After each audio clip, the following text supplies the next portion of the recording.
Hello and good evening to you. I'm Laura Trant with the news here in the south. There's concern that some schools aren't doing enough to help and cater for autistic students. One mother from Hampshire is calling for compulsory autism awareness training for teachers, saying a few simple changes could drastically improve the lives of many children. Ben Moore reports. Meeting the new Star Wars droid would be great fun for any child. And these hands-on, detailed activities can be especially ideal for many on the autistic spectrum. But these children and their families face a very real daily battle. It's very isolating, not just from friends, but from family too, getting people to understand, because they're just children at the end of the day. Sometimes I can have a meltdown in class and everyone will look at me, and that's a real struggle.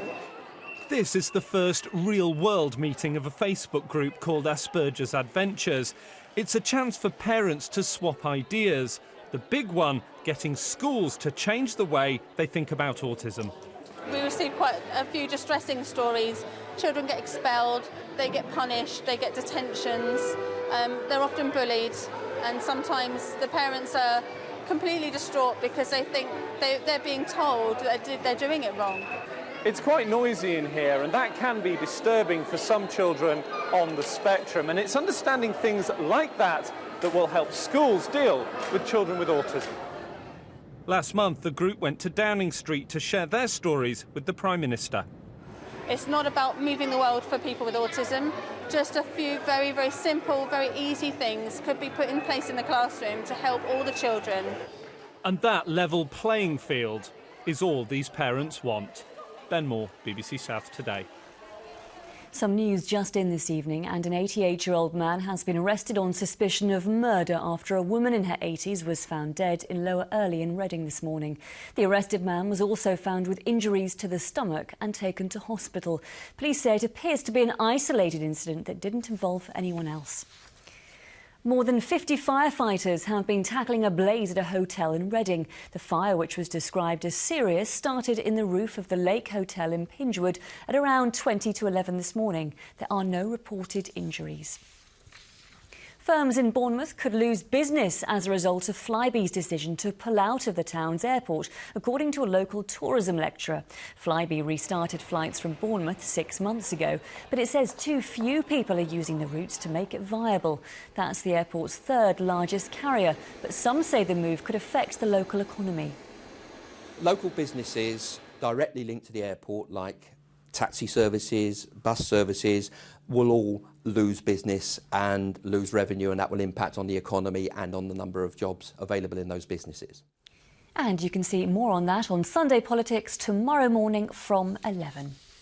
Well, let's move on to the football results now. And a busy afternoon for the Souths teams. In the Premier League, Bournemouth gave away an early 2-0 lead to share the points at Swansea. It means the Cherries remain in the relegation zone. Elsewhere in the Premier League, Southampton were beaten by an early goal from Stoke, that match ending 1-0 at St Mary's. Elsewhere in the Championship, MK Dons drew 1-1 with Fulham, while the two first-half goals gave Reading a 2-1 win against Bolton at the Madstad. In League One, an own goal and a penalty saw Swindon to a 5-1 loss at Fleetwood. Portsmouth also headed north and failed to hang on to a 2-1 lead. A Carlisle goal in the 90th minute sees them share the points. Better for Oxford, though, who clinched a goal in the dying minutes against Dagenham and Redbridge. 1-0 at the final whistle there. Well, the weather now, and it feels like winter arrived overnight, doesn't it? Let's see if the cold spell is set to last. Here's Holly Green.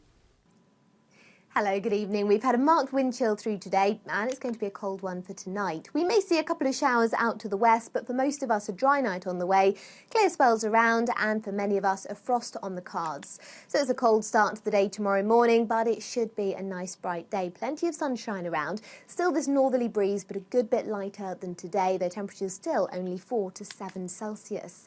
It looks cold and frosty then as we head into Sunday night. Cloud thickens through the day on Monday. Rain moves in later as we head towards midweek. It's turning milder, but it's also turning windier. Have a nice evening.